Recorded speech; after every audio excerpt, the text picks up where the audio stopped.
Well, what's up, guys? Welcome back to The Collision. Daniel here to talk about the new faith-based film, Ordinary Angels. I've seen it, so let's talk about it.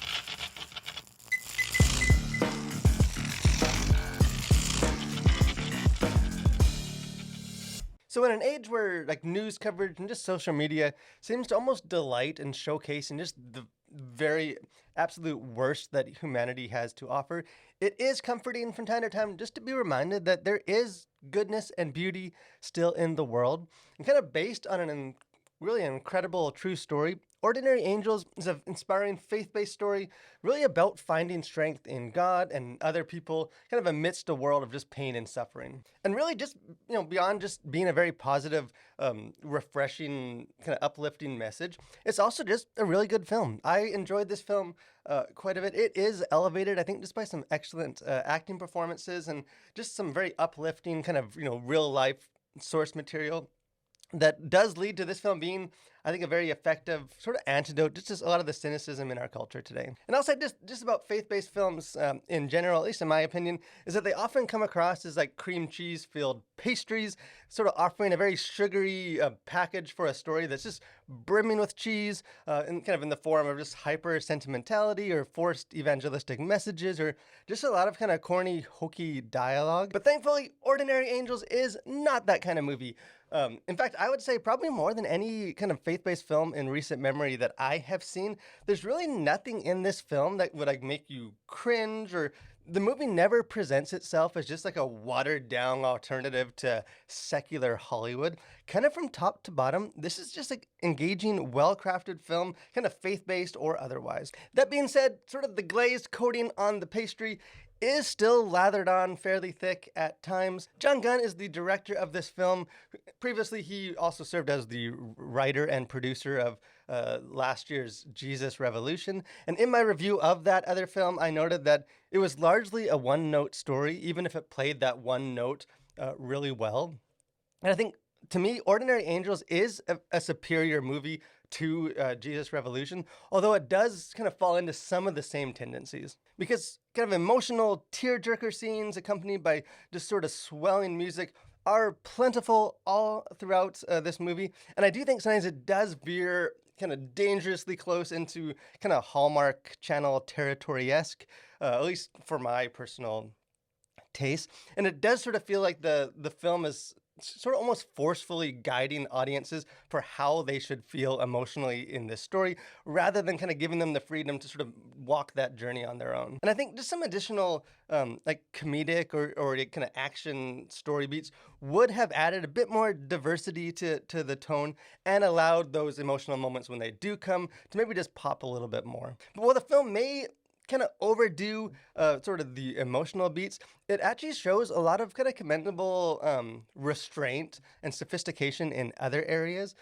For example, this film avoids the trap that I think a lot of faith-based films have fallen into of just not over-explaining everything through dialogue. For example, there's a scene where Ed, who is played by Alan Richardson, is driving through the wreckage of a tornado, and kind of in the background you hear the radio personality sort of pontificating on how fate and the storm destroyed some houses while leaving their next door neighbors' houses fully intact, and while some people's lives are in ruin, other people's are sort of going back, instantly back to their everyday life, and kind of the parallels to what Ed is experiencing, having lost his wife to a tragic illness, isn't necessarily subtle, the connections to that, but it is effective. And there's just a lot of those sort of similar moments sort of all throughout this film. Like there's a scene where Ed's young daughter questions him, asking what color her mother's eyes were, and kind of communicating without over-explaining the fact that Ed is really wrestling and struggling with kind of the fear of losing the memory of his wife. And I think it's to this film's credit that it does seem to trust audiences to get what's going on without just sort of hammering them over the head with the message. And while John Gunn, I think, deserves a lot of credit for the success of this film, I think the film owes a lot of its effectiveness to its very talented cast. Like I said, Alan Richardson, who's kind of the breakout star of Amazon Prime's kind of action-heavy Reacher series, proves in this film that he can be a lot more than just a very imposing, big physical presence. The character he plays is sort of a reclusive, a man of few words, so it doesn't necessarily lend itself to just a lot of dynamic, dramatic acting, but he is very believable in the role of like a grieving husband and just like a struggling father. But the stand-up performance in this is definitely Hilary Swank. I think having a two-time Academy Award winning actress cast in a faith-based film is this a major boon.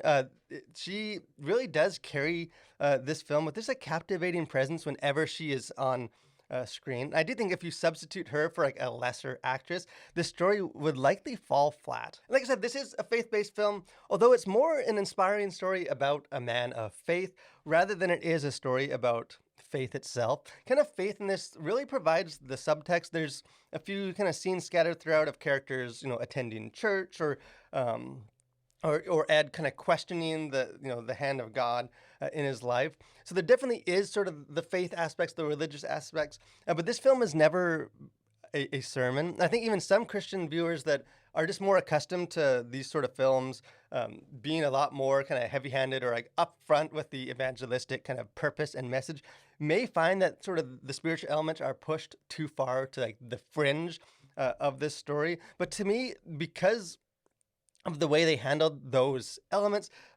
sort of the faith felt a lot more authentic to the character's kind of personal journey rather than just sort of a message that the filmmakers wanted to push. And there is this sort of a rawness to Ed's faith journey in this film that never feels contrived or cheap. Maybe one other thought on this is just that while this film is very inspirational, it's not always necessarily exciting. I think it does suffer some pacing problems. I think at a 2+ hour runtime, the film is just too long for the story that it has to tell. And because of that, the first 2/3 of this can feel quite slow and do become a bit repetitive, where there is several very similar scenes of Hilary Swank's character sort of throwing fundraisers and kind of slowly chipping away at Ed's debt. And these scenes are interspersed with some like character drama, and there are a few kind of more brief moments of tension. And I also think Hilary Swank does a lot of heavy lifting to even keep those sort of more mundane scenes interesting and having a bit more energy to them. Even so, though, I think the film does, at least the early kind of part of this, does seem like it's sort of bidding its time and kind of waiting for the dramatic third act at the end of this film. And I will say, when that sort of more dramatic kind of climax does kick into high gear, it is worth the wait. Sort of this race against time scene of Ed driving through a snowstorm, trying to protect his daughter, it is just effectively filmed. It is edge of your seat tension that kind of provides like a very thrilling kind of crescendo to end this film on a very high note. As far as content to consider, things going on the surface of these films, the good thing about these faith-based films is this is a short section, because really there's nothing to be concerned about in this film. Language, there's no profanity in this film, although there are like a handful of like crude words, like a character says that she's pissed off, or like substitute words like heck or darn, but nothing beyond that. Violence, there's no kind of violence per se in this film, although a young girl's illness does cause her in one scene to sort of like shockingly cough up blood, and then you do see sort of that blood stains on several other characters' kind of outfits as they take her to the hospital. Sexuality, nothing as far as sexuality going on in this film. And maybe just the only other kind of content thing is that Hilary Swank's character in this is an alcoholic, and there are several scenes showing her consuming alcohol and kind of getting drunk in a bar or passing out at home. Although in the context of the film, it is very much portrayed as sort of a vice that she's overcoming rather than anything that's glorified. As far as themes, kind of things going on beneath the surface of this film, I do think the movie's title, Ordinary Angels, is a very fitting encapsulation of its message, because this is a film that does explore sort of how regular people, despite their flaws and brokenness, can participate in something far kind of bigger than themselves. And you kind of see that in both the main characters in this. Sharon, who is the character played by Hilary Swank, admits at one point, "I'm broken, I've always have been." And her character, she's divorced, she's estranged from her son, she's addicted to alcohol, and kind of in her first Alcohol Anonymous meeting, kind of the leader of the group encourages them to find a reason to attend that's like bigger than themselves. And she definitely takes that challenge on wholeheartedly. And it is unclear as far as like what her faith is, if she has any kind of religious faith. Although her actions in the film very much kind of resonates with the words of Jesus, where he says, "Whatever you did for the least of these, you did for me," in Matthew 25, and kind of by kind of taking the eyes off of her own kind of hardships and helping others, like her neighbor around her, she is able to sort of find purpose in her broken life. But unlike Sharon, Ed, who is played by Alan Ritchson, explicitly is a man of faith, although a faith that has been very much kind of rocked by hardships. Kind of early in this film, after the death of his wife, he angrily kind of questions God, questions the activity of God, even the existence of God, until Sharon kind of shows up in his life and begins turning things around for him. Ed's mother makes a comment to him that she sure seems like she is kind of an answer to prayer, something sent, by God to help him. And although Ed takes a little longer to kind of embrace that truth, kind of by the end of this film, like his last words to Sharon in this movie are to let her know that she is a miracle. And I think beyond just sort of expressing gratitude for what she's done, I think those words are supposed to have a kind of a deeper significance, that it's not just that he's thankful for Sharon and what she's done, but it is sort of a kind of like a recommitment, a re-understanding that God has been present in his life all along. Kind of one of the theme that is very prevalent in this is this the problem of evil. I think Ed's story is very incredible, but his struggles are very relatable. Just how can the loving God allow pain and suffering in this world? And I think what makes Ordinary Angels effective with this theme is that it doesn't necessarily attempt to solve this age-old problem. There isn't like an apologetic free will defense or kind of a well-meaning, everything happens for a reason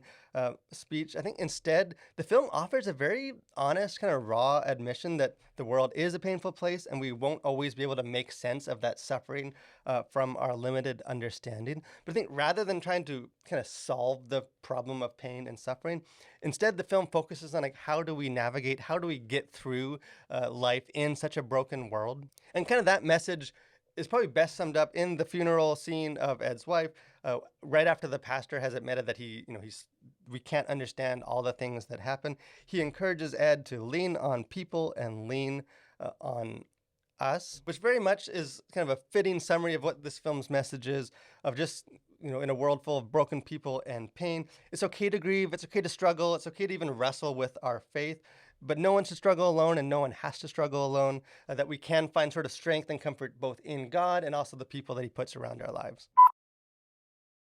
So in the end, I think this is a good movie. I don't think it necessarily breaks a whole lot of new ground for an inspirational drama. It follows a lot of the expected tropes, but it is a very effective and well executed film that will send audiences out of the theater just feeling uplifted and inspired. I think even beyond that, it also provides just a promising template for how faith-based films can amplify inspirational stories of faith without kind of sermonizing them, or how a talented cast can elevate sort of these faith-based films into something more than just sort of like a Hollywood sideshow that preaches to the choir. So in the end, Ordinary Angels is a good movie with a powerful message of faith and love that I do think can shine as like a beacon of hope in our very divisive, painful, and kind of broken world. But hey, we'd love to hear what you think. If you check out this movie, if you enjoyed it as much as I did, if you just felt uplifted as you left the theater, or if you maybe didn't like it as much, jump into the comment section. Let's have a conversation about that. And if you haven't done so, encourage you guys to subscribe to our channel,